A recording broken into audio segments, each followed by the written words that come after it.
শিক্ষাজীবন শেষ করে স্বপ্ন ছিল একটি সম্মানজনক চাকরি করবেন, সেই আয়ে হাসিমুখে চলবে সংসার। কিন্তু উচ্চশিক্ষা অর্জনের পরও মেলেনি কাঙ্ক্ষিত চাকরি।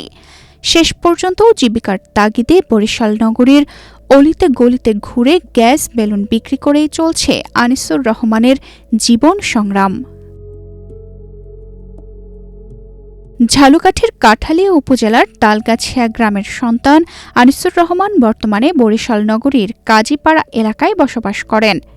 তার বাবা প্রয়াত মনসুর আলী হায়দার ছিলেন একজন বাস চালক। বাবার সীমিত আয়ের মধ্যে ২০১৬ সালে বরিশাল সরকারি ব্রজমোহন কলেজ থেকে ডিগ্রি সম্পন্ন করেন আনিসুর। এরপর অসংখ্য প্রতিষ্ঠানে চাকরির আবেদন করলেও মেলেনি কোনো কর্মসংস্থান।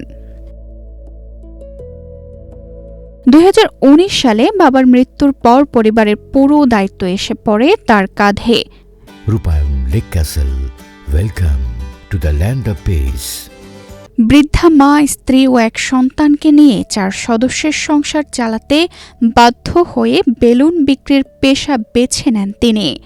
প্রতিদিন ১৫০ টাকা থেকে ২৫০ টাকা আয়ে নিত্য প্রয়োজনীয় পণ্যের ঊর্ধ্বগতির বাজারে পরিবার চালাতে হিমশিম খেতে হচ্ছে তাকে।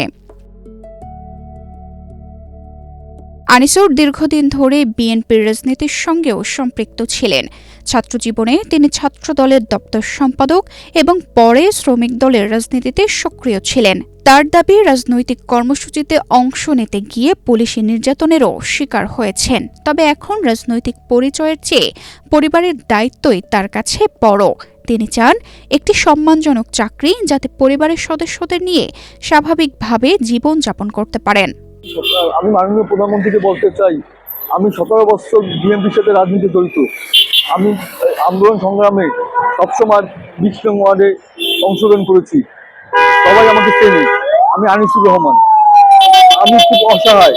আমার কর্মসংস্থানের ব্যবস্থা থাকলে আমি আজ রাস্তায় ঘুরতাম না। আমি বিএ পাস করে আজ রাস্তায় ঘুরছি। মাননীয় প্রধানমন্ত্রী যদি আমাকে কর্মসংস্থানের ব্যবস্থা করে দেয়, তাহলে আমি খুব উপকৃত হব। মা, বউ, সন্তান নিয়ে আমি বাঁচতে পারবো।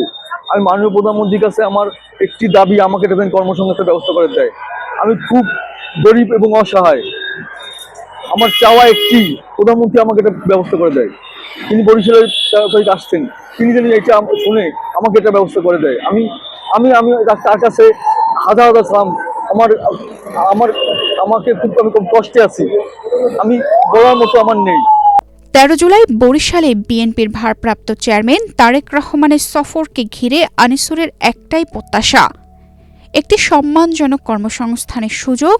তার বিশ্বাস, একটি চাকরি পেলেই দীর্ঘদিনের সংগ্রামের অবসান ঘটবে এবং পরিবার নিয়ে নতুনভাবে জীবন শুরু করতে পারবেন।